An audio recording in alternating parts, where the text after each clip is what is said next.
Assalomu alaykum hurmatli yurtdoshlar. Men Xorazm viloyati Urganch tumanidan Xo'jam Chomolman.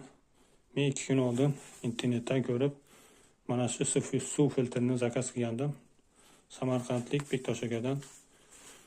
Hozirda skidga bo'layotgan ekan. 1.600.000 so'mga kartasiga o'tkazib berdim. Akamiz pochta orqali jo'natib berdi. 2 kunda yetib keldi. Mana hozir o'rnatdim. Hech qanday qiyin joyi yo'q ekan. O'zim o'rnatdim. Hammasi yaxshi. Hamma narsalari bilan keldi.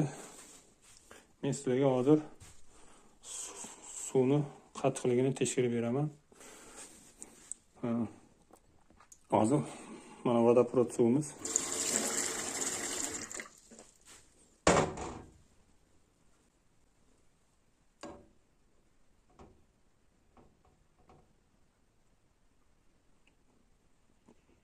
$409 ko'rsatyapti.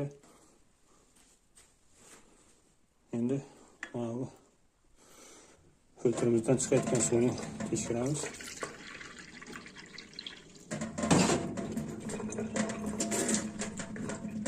Buni 0 ga qo'yib olamiz.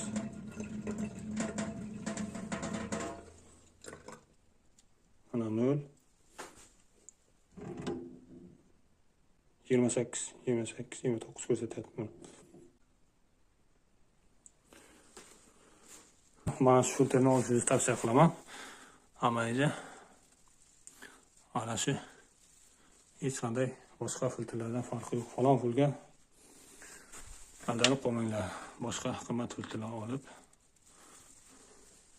hech qanday farqi yo'q. Yaxshi, hammasi juda yaxshi. Shu akamizdan minnatdorman. Hammangizga rahmat.